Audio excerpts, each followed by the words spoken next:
Fee reimbursement బకాయిలపై వాస్తవాలను వినే పరిస్థితిలో వైసీపీ లేదని విద్యా ఐటీ శాఖ మంత్రి నారా లోకేష్ ధ్వజమెత్తారు. ఫీజు రియంబర్స్మెంట్ బకాయిల విషయంలో వైసీపీ చేస్తున్న ఆరోపణలు లోకేష్ తిప్పికొట్టారు. మంత్రి డోలా బాల వీరాంజనేయ స్వామి వాస్తవాలు చెబుతుంటే దానిని కూడా ఓర్చుకోలేకపోతున్నారని అన్నారు. ఇక వైసీపీ హయాంలో 4,200 కోట్ల బకాయిలు పెట్టారో లేదో అని చెప్పారు.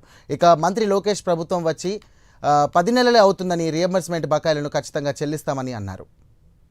ఈ విషయాలన్నీ దాంట్లో చెప్పాం.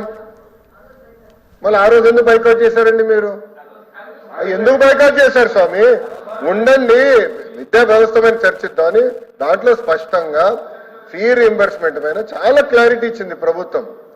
మళ్ళీ ఇప్పుడు ఆ రోజు బైకాట్ చేస్తారు, వినరు, కనీసం నోట్ చదవరు. కాబట్టి ఇంకా కాపీ పంపిస్తా స్వామి, ఒకసారి నోట్ చదవండి, చదివిన తర్వాత మీరు అడగండి.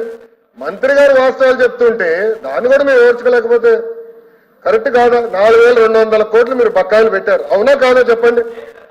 ఓకే, వివరాలు ఇప్పుడు పంపిస్తున్నా. School fee reimbursement, PG fee reimbursement, అన్ని వివరాలు ఇక్కడ ఉన్నాయి.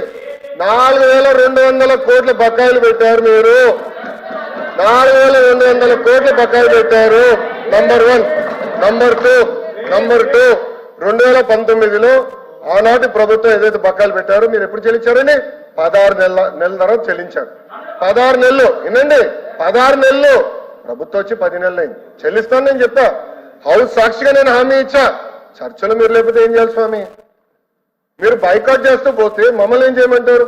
మీరు అడిగారు. విచిత్రం ఏంటంటే ఎడ్యుకేషన్ పైన చర్చకి మీరు అడిగారు. ఆ రోజు బీఎస్సీలో మీరు అడిగారు, మేము ఒప్పుకున్నాము, చర్చకు మేము సిద్ధానం. 3-4 గంటలు చర్చ జరిగితే మీరు లేకపోతే ఎట్లా? వాస్తవాలు ఏదైనా మీరు సిద్ధంగా లేకపోతే ఎట్లా? అది కరెక్ట్ కాదు. దయచేసి గౌరవ సభ్యులు ఇచ్చిన వివరాలు మొత్తం చదవండి, మంత్రి గారికి క్లీన్గా సమాధానం చెప్తారు. Thank you.